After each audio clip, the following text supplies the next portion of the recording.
Hi, Math 6-5.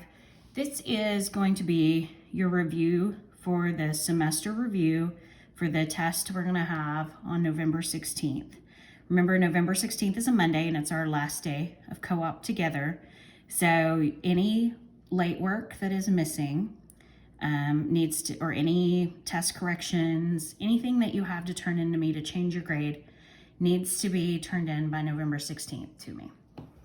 Okay? So we will have a test in class on November 16th, and I'll need you to bring a book or something to do quiet, a quiet activity to keep yourself busy after the test until everyone has had a chance to turn in their test, okay? So let's get started. I'm gonna go through and show you some of the types of problems that you can expect to see on the test. Now, I'm not gonna work every single problem out to give you the answers. You could pause the video after each problem and work them out if you'd like to. But I'm going to show you the types of problems so that you can pause the video and work on the problems that you need the most help on. Okay, so if we look at our very first problem, let me pull down the camera a little bit so maybe it'll be better for you. Okay, Cassandra jumped rope for 3 minutes, 24 seconds without stopping. How many seconds are in 3 minutes, 24 seconds? Okay, so let's look at what the question's asking us. It wants to know how many seconds. So our answer is going to be in seconds. So what we have to do is take 3 minutes, 24 seconds and turn all of that into seconds. So the first thing you know 24 seconds is already in seconds. So we have to turn that 3 minutes into seconds.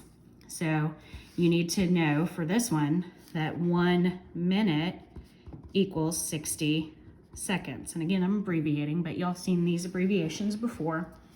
So we have to take our 3 minutes times 60 seconds, which will give you 180 seconds. Okay.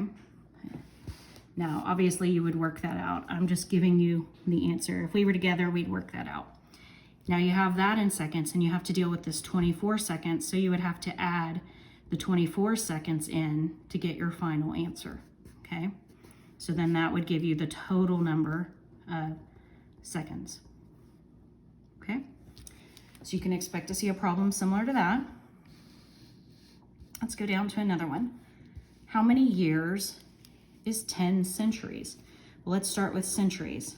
You have to know on this one that 1 century, and I am going to allow you to use your reference sheet. So if you don't have these things written on your reference sheet, please make sure and write them. 1 century equals how many years? Well, we know that it's 100 years because that C-E-N-T, anytime we see that C-E-N-T in the word, the beginning of a word, we think 100. So then you would just have to multiply that times 10 centuries to get your answer. Okay, we'll have a problem like this, which is related to time. So it is morning. What time will it be in 2 hours and 20 minutes? So your first thing you have to do is find out what time is on the clock now. Okay, and once you find that, you have to remember to put in either AM or PM because it matters, okay? So if it is morning, we know our time is going to be in AM. Then what time will it be in 2 hours and 20 minutes? So you find your current time on the clock. And remember, first you add the hours. So you go forward 2 hours. And then you add the 20 minutes. And your answer needs to be in AM or PM. That's the only way to be able to know that you understood the problem. Okay, let's come down to this problem. The circumference of a globe, remember a globe is like the big circle of the earth, that was 37 3/4 inches. Round the circumference to the nearest inch. So it gives you the circumference. You don't have to figure out anything about that in there. You are simply going to take this mixed number of inches and round it to the nearest inch. You can use a number line, or you may just know it off the top of your head. But if you used a number line, I'll just do a quick number line here. You have to figure out which two numbers it would be between. So we know it's 37 3/4, so we know it's bigger than 37, but it hasn't quite reached 38. So it's going to fall somewhere in there, and you could determine how to round that from there. Okay? All right, another type problem you can expect to see is place value. Which digit is in the number, which digit, and then it gives you a number, is in the 10,000ths place. So let's read this number. 123,456,789. And you have to look for the 10,000ths place. Okay? So you'll need to go through and review each of those place values. Ones, tens, hundreds, thousands, 10,000s, 100,000s, 10 million, millions, 10 millions, and 100 millions, and figure out which digit. Okay, let's come down another circle problem. The radius of the circle is 5 inches, and there's a picture drawn here. Remember, the radius is the point from the center drawn out to a point on the circle, and that is half of the diameter. So what is the diameter of the circle? Remember, a diameter goes from one end of the circle through the center and over to the other side. That's the diameter. It gives you the radius, okay? So you'd have to figure out what the diameter is. Okay, these are the ones that nobody gets really excited about in our class, right? You have to, well, no, actually, this is the one you'll like better. I'm sorry, I thought that it said use words at first. It's use digits. So this one gives you the words, and it wants you to write it in digits. This one's much better. We like this one better, don't we? Okay, so use digits to write the number 345 million, comma, 614,000, comma, 784. I want you to pay attention to those commas, because remember, those commas go after every 3 numbers in the place value. And then the commas are given to you right here, 345 million, there's a comma. So after you write that number, there's a comma. 614,000, there's a comma. Okay, make sure you're putting those commas in your number. Okay, let's go to another page of possible problems. All right, what is the perimeter of this rectangle? Let's remember that a perimeter is if you walked all the way around the rectangle. It's not the area, it's not what's inside the rectangle, it's what's all the way around. And we know with a rectangle, it has two sets of parallel sides. So the 10 millimeter side over here is equal to the 10 millimeter side over here. And the 20 millimeter side over there is equal to the 20 millimeter side over here. And then you have to just add those numbers up to know the perimeter. Okay, how many minutes is 2/3 of an hour? Draw a diagram to illustrate and solve the problem. Okay, this is the one, so it says to draw a diagram. So because it's in the instructions, we have to do that, even if you just know how to solve it. Remember your diagram, we've been using a rectangle and we've been cutting it into fractions. So our fraction here that we find in the problem, 2/3. So if I was to write that as a fraction, 2 is my numerator, 3 is my denominator. 3 tells me how many pieces to cut it in. So I'm gonna cut my rectangle in 3 pieces.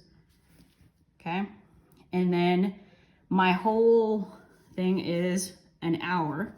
So an hour, 1 hour, we know equals how many minutes? 60 minutes. And it wants our answer in minutes because it asks us how many minutes is 2/3 of an hour. So now I have to take 60 minutes and divide it equally into these 3 spots. So when 60, so I can, if I don't know that off the top of my head, I can do 60 divided by 3, and I come out with 20 minutes in each spot. Okay, and then your 2 tells you how many to shade. So we shade 1, 2. And when we add that together, we'd end up with 40 minutes. Okay. All right, let's see another type of problem you can expect. Assume that the sides of this regular hexagon are 3 centimeters long. What is the perimeter of the hexagon? It gives you a big clue. here, a regular hexagon. So we think of that like a regular polygon, because a hexagon is a polygon. And we know with a regular polygon, it has equal sides and equal angles. So if we say the sides of this are 3 centimeters long, and it's a regular hexagon, we know that means every single side is 3 centimeters long. And then to find the perimeter, it would be, what would it be if you walked all the way around it? So you would add those up. Okay, let's look at some fraction problems here. So the first thing, it's kind of a combination of fractions plus some of the rules we've learned. When we look at a problem like this, we know that the first thing we need to do is our parentheses. We start with those. So we can start there and add 2 1/3 plus 1 1/3 and start with that. Make space here. There we go. So we see we have common denominators of 3, so we know that's going to be our denominator. Okay, let's add our numerators. 1 plus 1 is 2. Here, go ahead and write the 2, and 2 plus 1 is 3.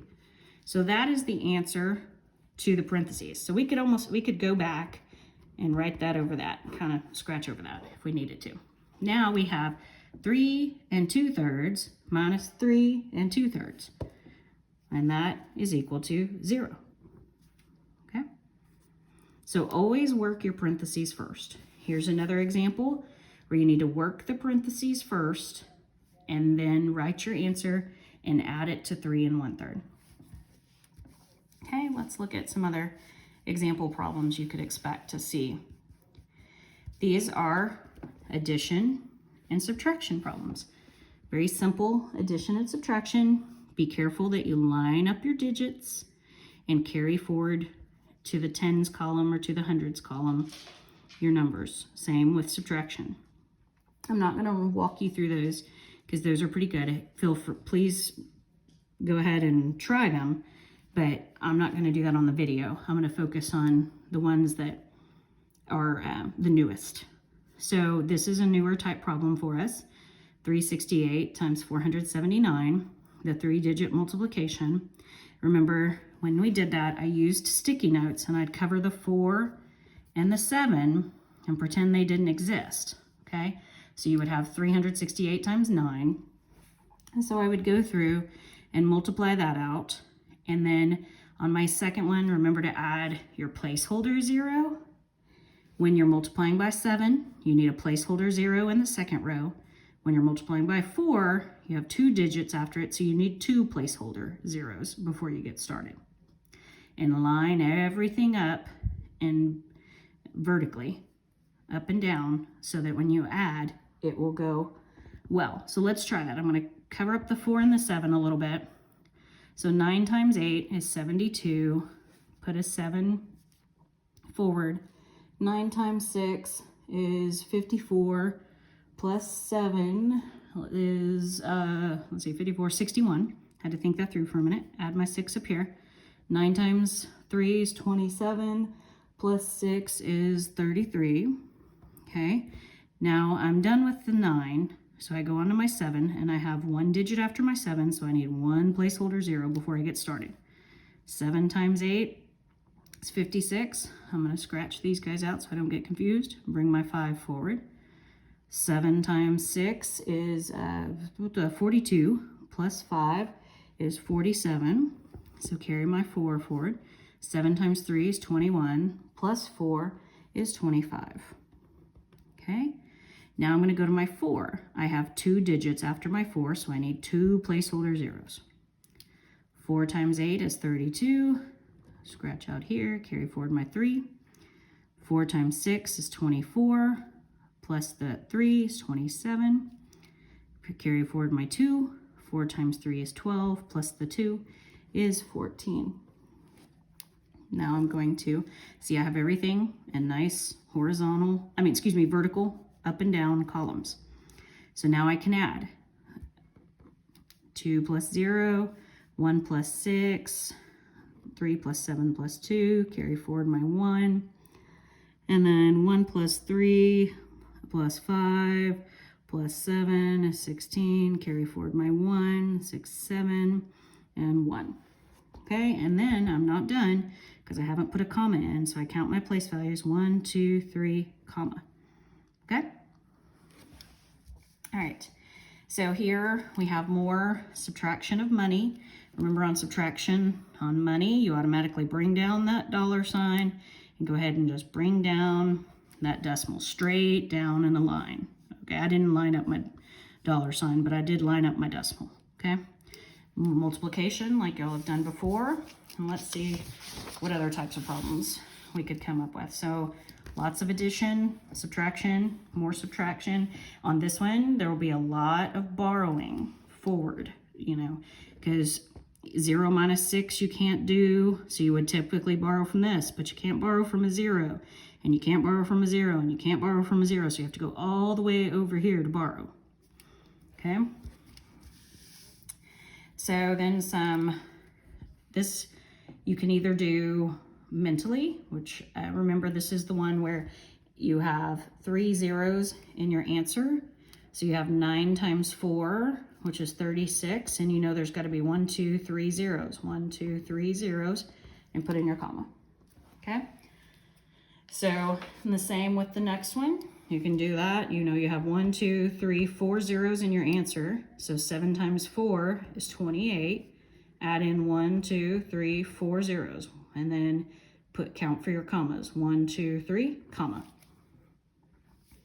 This one's a little different because you can't, well, maybe you can, but in my head, I can't take 234 times 32. So remember, you do 234 times 32, and you hang that 0 out. Work with this, and then just bring that 0 down to your answer. Okay? All right. Now, number line. There will be number line problems asking you which arrow is pointing to a number. So you have to look at your number line and say, okay, then my number is 1362, 1,362. Is that between 1,340 and 1,350? No. Between 350, 360? No. Is it between 360 and 370? Yes. And then you have to determine out of the digits, the letters between 1,360, 1,370, which of these would be most likely to be 1,362. Okay, here's where the words come into it. I knew I had some on here that you needed to do words. Use words to name the mixed number, 7 and 1/10. So that's how you say it in words. So that's what you would need to write, 7 and 1/10. Okay? So this is divide and write the quotient as a mixed number. Remember, in division, this is a division bar. So we would read this, you read the numerator divided by the denominator. So 15 divided by 4. You would want to set it up as a division box. And here, 15 is your dividend, 4 is your divisor. So you want to be sure you transfer those to the right place.